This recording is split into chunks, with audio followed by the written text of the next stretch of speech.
What is up, everyone? Welcome to the Student Built Startups podcast. I'm your host, Cameron Stone, and today we're doing things a little bit differently on the Student Built Startups podcast. I'm interviewing two guests at the same time, which I have not done before, so I would appreciate a little feedback if you guys want to reach out and let me know what you thought. I would really appreciate that. So now moving on to what the episode is about. This is episode 31. And I'm going to be interviewing two guests who will speak about sustainable fashion and their unique Instagram sales model. They both just graduated high school and they're getting ready to go to college, and they plan on continuing to operate their business while they make that transition. So I am super excited to introduce you all to the owners of Aiutare Apparel, Caroline and Isabel. Hey, Caroline and Isabel, I am super happy to have you on the Student Built Startups podcast today. Real excited to talk with you. I'll have you start off by saying hello to everyone listening and sharing one crazy but true fact about yourselves.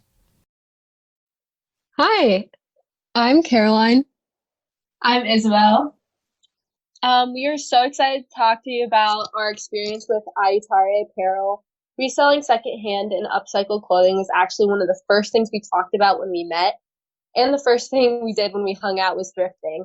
And that was almost 3 years ago, which was pretty crazy to think about. Wow, that is pretty cool.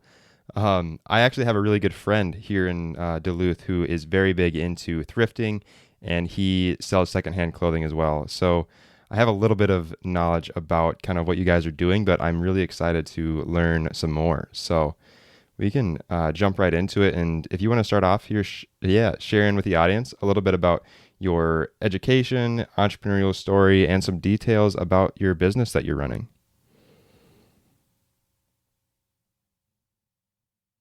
Both of us love creating and always have loved the idea of having our own business. We're very similar in the ways that we think, so that makes it really easy for us to plan out everything for every Aiutare. And then our story starts from bonding over our love for the show Girl Boss, a story about Sophia Amoroso's journey starting her clothing company Nasty Gal. We were fascinated with her story of thrifting vintage items and selling them on her own shops like eBay and Etsy, and we wanted to do the same thing. We combined our previous love for thrifting and our passion for sustainability and created Aiutare over one long year. Awesome. That's really cool. Thank you. Yeah. So I guess what kind of led you to down the path of like entrepreneurship and deciding to like really want to start your own business revolving around thrifting and secondhand clothing? Yes, so Caroline and I are both very independent and driven on our own. I actually started before Aiutare having my own photography business, and that made me realize how much I like being my own boss and running my own schedule and stuff like that. Both of us just have so many ideas and we want to share it, and we thought that having our own business would give us this platform and freedom to do so. What we both love about entrepreneurship is you get out of it what you put in, and it's all completely driven by hard work. Yeah, you're absolutely right about that. And I feel like a lot of young entrepreneurs kind of get a taste for being their own boss when they're young and doing their own first thing, and then they kind of fall in love with it and just start moving down that path further and further. And if they are able to figure out how to do it, it could end up being kind of their path they take for a long time. So right, it's definitely a lifelong thing that we hope to continue. Yeah, that's awesome. I think that's really cool that you two can kind of bond over that shared kind of love for sustainable fashion and thrifting. Thank you. Yeah, it's really fun. So if there was one thing that you wish you would have known before you started your business that you think might have helped you succeed or go a little bit faster or maybe skip a few mistakes, what would that one thing be? So personally for us, when we first started, we didn't really handle the finance aspect of it as well as we could, just because when we started thrifting, it was more of like a fun thing and we collected pieces over time. So I wish we would have just kept those receipts and been a little bit more organized with that, just so we could see like our real progress on paper instead of like a couple months in the future of like not having our receipts and stuff like that to see like our overall profit. Yeah. I know exactly what you're saying because like one of my first businesses that I started like an actual business was an apparel line as well, and I did Oh, that's not do a awesome. very I did not do a very good job of keeping track of my receipts or even like sales and that kind of stuff at first, and it would have been very beneficial to be a little bit more diligent about that and save I me. agree. It's a lot harder than it seems, honestly, just because like you're wanting to get started on the selling process right away that you don't really get to write everything down. Yeah, yeah, it's really hard because when you first start, you want to just go fast and like Exactly. do like the most fun, like kind of thrilling part first because there's not many people that I don't think there's many people out there that think that like keeping track of your finances and that kind of stuff is very exciting, especially Mm-hmm. entrepreneurs. But it's an important thing to do because it'll save you a lot of time down the road if you start when you start early, I I guess. 100% agree. That's probably one of our biggest pieces of advice. Yeah. So, was there like a specific moment in time when you kind of had an aha moment that you decided that you could actually make some money selling your clothing? So I think after our first time hanging out together, which was thrifting, we realized how fun this could be and we knew we could continue with this business idea, especially because thrifting was becoming more trendy and those types of styles were popping up all over the place. So we were positive that we could make this a reality if we put the hard work into it. But we definitely didn't stock up on a bunch at once just to make sure that we could sell everything that we thought would sell. So we did, it was a lot of like testing things out before we went full on with the process. Okay. Yeah, I think that's good to do testing and do kind of small iterations, especially when you're starting out. It'll save you a little bit of making large mistakes. Yes. Um, and I'm kind of curious, how much time would you say that you would like typically spend going out and like thrifting and looking for clothing on a typical So week? honestly, that's the longest process just because, I mean, it's a lot easier now because post COVID, there's a ton at thrift stores from spring cleaning. But beforehand, it was a long process of going through every single rack at the clothing at Goodwill and all the other local thrift stores that we go to.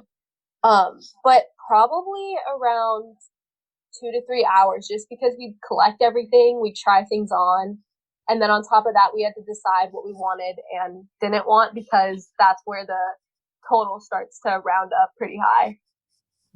Yeah, yeah, I get what you're saying. Um, so why would you say that sustainable fashion is a great business model for young entrepreneurs? So we love the idea of sustainable fashion because it shows other companies that it is possible to be sustainable and be successful. We hope we can inspire as many brands and new entrepreneurs to do their best in being sustainable in their business models. And the more companies that do so, the brighter future we will have. Yeah, I think that's a really good point that you made there. And I think that just like thrifting and selling secondhand clothing is a great place to start, especially for young people because there's not that much of an upfront investment. You just spend a little time thrifting and looking for clothing, and then however you decide to go about selling it, it's a pretty straightforward process if you want to get started. I'm sure there's a lot that you can go into as far as optimizing and that kind of stuff, but getting started seems like it would be a pretty straightforward process. Yeah, I thought it was a lot easier than we thought going into it. And we just want to inspire as many people as we can to do it because it's honestly not that hard at first. And then it's just so fun on top of it. So it all pays off. Yeah, absolutely. So we can start switching over to talking a little bit about how you go about selling your clothes on Instagram, and this is something that I'm personally very interested to hear about because I've always been intrigued on using Instagram kind of as a sales platform. So if you could kind of walk me through the process of like what it looks like to go about searching for a piece of clothing all the way through buying that and then selling it and shipping it out after you're done selling it, that would be great. Yeah, so we shop at the local thrift stores in our community. And we always have some kind of idea of what we're looking for, whether it's something specific like a certain brand of jeans or something more broad, like if we're just looking for more tops. And sometimes it's more worth it to go through everything on the rack. For example, if we're looking for graphic tees, you can't really tell what's on it unless you look at the whole thing. And then other times we'll just scan the racks for cool patterns or colors and go from there. And after we buy the clothes, we'll finish any upcycles we want to do to the items. Some of the upcycles we do include embroidery, painting, tie-dyeing, and bleaching. And sometimes we'll also transform the style of something by either cropping it or using a sewing machine to make any adjustments we want. And then when we're done with that, we take pictures of the clothes either in one of our favorite local locations or using the studio setup in my house. And we edit those photos so that they're ready to post, and then we'll figure out the bids. So we usually have a starting bid at a lower price and then a bin price, which is a little bit more expensive if a customer wants to choose to buy an item if they don't want to risk someone outbidding them. And yeah, and then we'll post those products on the Instagram account, and the customers place their bids through the comment section. And then when someone wins a bid, we'll message them and then they pay for it and we ship it out to them. Awesome. That's always been something that I've been pretty like just very interested in, is the whole like Instagram and selling things on there. And how effective is that? Do you get a lot of like engagement on your items that you're selling and getting some people bidding on them? Yeah, definitely. I think it really helps that especially the younger generation is already on Instagram a lot. So it just kind of works out that our main platform is on that same like social platform that already has a wide audience. So we get a lot of engagement without necessarily the same work that other businesses would need to put in. Like if they have just a website that they need to get people to go on separately, we just already kind of have that one place that people already go on a lot. So it Yeah. works out really nice. I think what I like so much about it is that you are essentially going to your customers instead of asking your customers to go to you, and that just makes it For a lot sure. more convenient. It's very convenient. Yeah. So when you're looking for items to buy in thrift stores, how do you like determine which ones you want to buy and if you think they're going to be kind of a hot item or something that will turn a profit? So we definitely follow current trends to determine what consumers are looking for. And then we like to combine those trends with some timeless vintage inspired pieces to establish like a modern yet nostalgic style that we really love and we think is really in right now. Yeah, I think that's a great way to go about it. Kind of because I mean, I think vintage right now is having a very large comeback, and Oh, yeah. yeah, and I think that combining that a little bit with modern trends is a great kind of combination to bring a little bit of a unique aspect. Yeah, because it's important to include a large range of styles so that anyone can find something that they like instead of just targeting like a certain style that maybe not as many people would like. Yeah, definitely. Um, so when you were first starting your business, was did you try different methods of selling your products, like maybe selling on platforms like I don't know eBay or something similar to that, or was Instagram the first place that you started? So Instagram was the first place that we started selling on. It works great. So up to this point, we haven't needed to try anything else, but we do want to expand our selling platform, and we're actually working on a website right now, and that will allow customers to purchase items through there. And we're planning on launching the website within the next couple weeks, and we'll also have a men's collection on there too. So Yeah, yeah, that's awesome. I think, I guess, are you building your website yourself and just experimenting with that a little bit?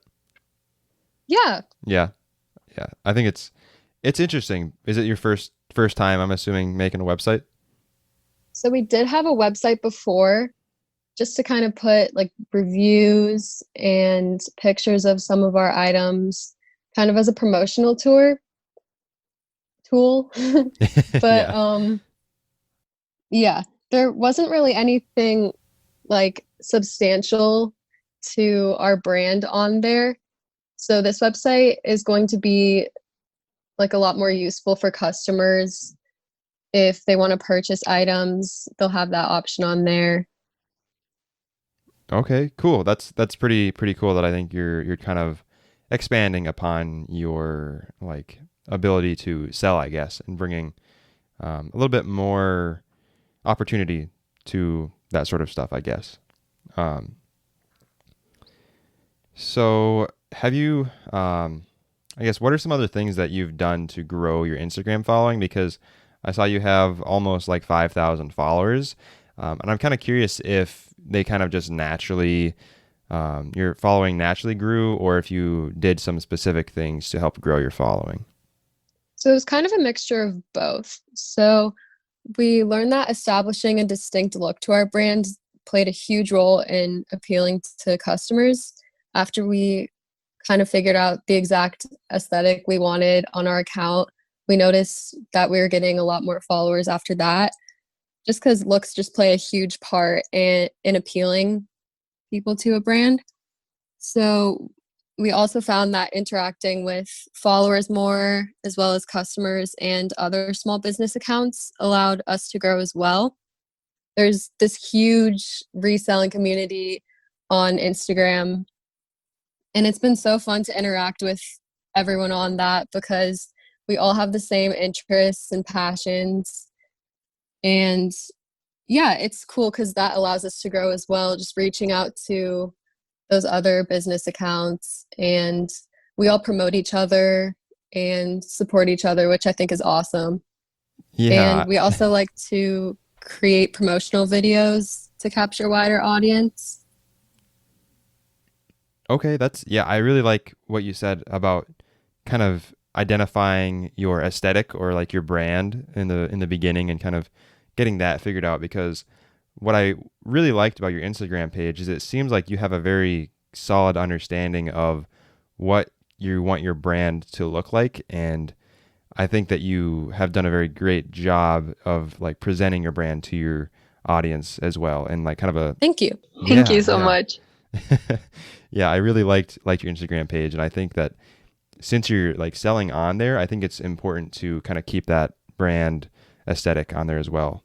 So, Definitely. yeah. So we can move on to the last section here, the Fast Five section. I'll ask 5 questions, and I guess this is my first time having two people on the podcast. So if you both want to share one answer, or if you both want to answer, that's totally fine. I Whatever think, is yeah, I think it'll be kind of a combined okay. slash or on our own. I don't know. All We'll right. find Well, out. we'll see how it goes. um, so what is the most valuable learning experience that you've had? That hard work pays off. We put in a lot of time and effort into Aiutare, and we love every second of it, but it definitely gets stressful at times, as running any business does. But it's so rewarding to see all of the positive feedback from customers after we post new products or after we put in a lot of effort into making a new video and seeing all the new followers coming in. It's a good feeling. Yeah, it definitely is. Anytime you build something that has bring that can bring like a positive like result to other people, always has like a great feeling. Um, It's so rewarding. yeah, it is. What is one? I don't know if you're big book readers or not, but what is one book that you would recommend?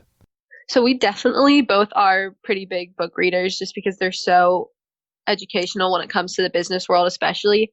But one of my favorite books is Sophia Amoruso's actual own book called Girl Boss.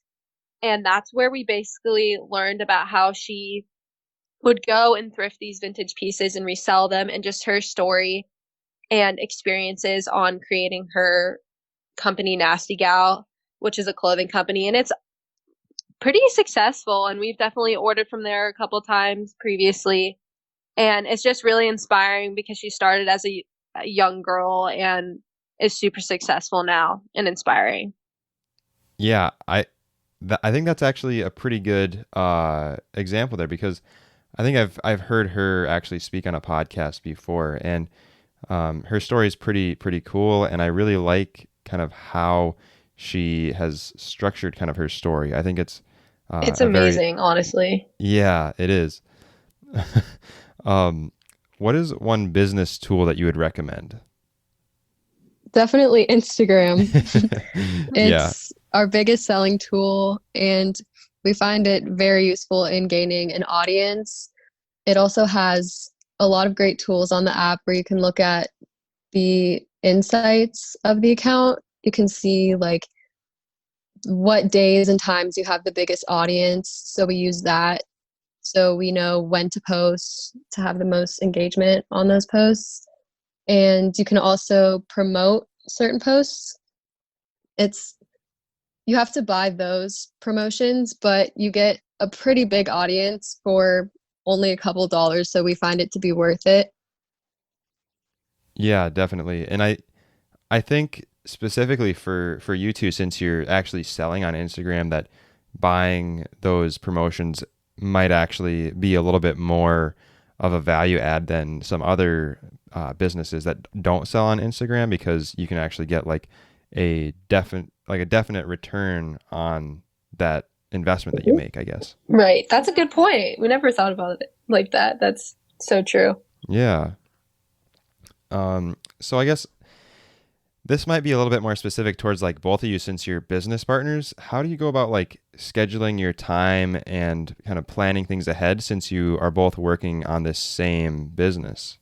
So what helps a lot for us is that we are best friends, so we do hang out like a decent amount of time, but we both utilize Google Calendar a lot just because it's connected to both of our phones and it's easy to access. And then on top of that, we definitely try and do weekly meetings, either in person or over FaceTime, just to have a distinct schedule for drops or when we want to shoot. Because shooting does take a long time, as well as thrifting for the actual products. So staying organized is definitely a big priority of ours. Yeah, definitely. I like both the Google Calendar thing and the weekly meetings, because one, Google Calendar, just kind of having that shared space to see each other's schedule is very helpful. And then I think if you're going to have a business partner in a business, that doing a weekly meeting is like almost essential if you. It's crucial, especially Yeah. because we're both busy with a ton of other things, with getting ready for college and just our own priorities and families and stuff like that. Yeah, definitely. So I guess if there was one thing that was like driving your motivation for your business, what would that one thing be? I think it's the fact that like we're so passionate about this and this is what we want to do. So putting in that work to grow the business and hopefully get more successful and just be able to do that for hopefully a lot longer. And yeah, we just hope that it kind of turns into something bigger and we're able to do this for a long time because it's what we love to do. Yeah, and on top of that, it's just so fun, and it's just another opportunity for us to spend together and hang out. And we both love photography, so the shooting process is super fun. Just listening to music and styling cute outfits and stuff like that. It's just all really fun. Yeah, like it doesn't feel like a job or like work, which we love. Yeah, agreed. Yeah, I think that's really actually very awesome that you two have found something that you like really love doing and it doesn't feel like a job, because one thing that I'm very passionate about is that I think people should lean into more of doing what they really enjoy doing. I And agree. yeah, because it's like really that's like what matters most. Like if you're happy doing what you're doing on a daily basis, and if you can find something that can bring you a little bit of income along with that, that's just a really nice bonus as well. Exactly. And it's all about just going for it. Like, I feel like a ton of people have this thought in their head, like, of something that they want to do, but they're like, oh, like, I'm not going to make enough money off of that. Like, there's no way, but anything's possible. Yeah. Yeah, and you never know until you try. You just Exactly. you just gotta go for it. Well, Caroline and Isabel, you gave some great information about sustainable clothing and your Instagram business model. But before we wrap up, I'll ask you to provide one or two main takeaways for the audience to remember. So, being conscious about the products you buy. So, the fashion industry is one of the largest polluters in the world. And we just find that crazy because all of the clothes that we find in the thrift stores, it's like a never-ending supply of clothes. And so many of them are so cute. So we love that we get to resell those and show people, hey, like you can dress cute for cheap and you don't have to contribute to this huge polluting industry. Yeah, I think that's a great main takeaway. And I think that doing whatever you can to help be more sustainable is a great thing to do. So, and the last thing here is, where can the audience find more about you or your business? So currently our main selling platform is at Aiutare Apparel on Instagram, and that is AIUTARE Apparel on Instagram. Just because it is hard to pronounce and spell sometimes. But that's our Instagram. And then our website is aiutareapparel.com. And that will soon be relaunching with the men's collection, and we'll have graphic tees soon. So that's all very exciting. Yeah, for sure. All right. Well, I am super glad that I was able to talk to you today. I had a great time, and I really am thankful for you coming on the podcast. Thank you so much for having us. It was such an awesome experience. Well, that wraps up today's episode, guys. I am super glad I was able to share Caroline and Isabel's story with you guys. I truly believe in what they're doing, and I think they're both going to be great, successful entrepreneurs later on down the road. So make sure to go check out their Instagram, make sure to go follow them, and keep updated on what they're doing. And thanks again, Caroline and Isabel, for being on the podcast. I really appreciate it. And thanks to everyone who is listening right now. I also appreciate you supporting the show. And as you know, make sure to hit that subscribe button, leave a rating and review if you believe this episode brought you some value.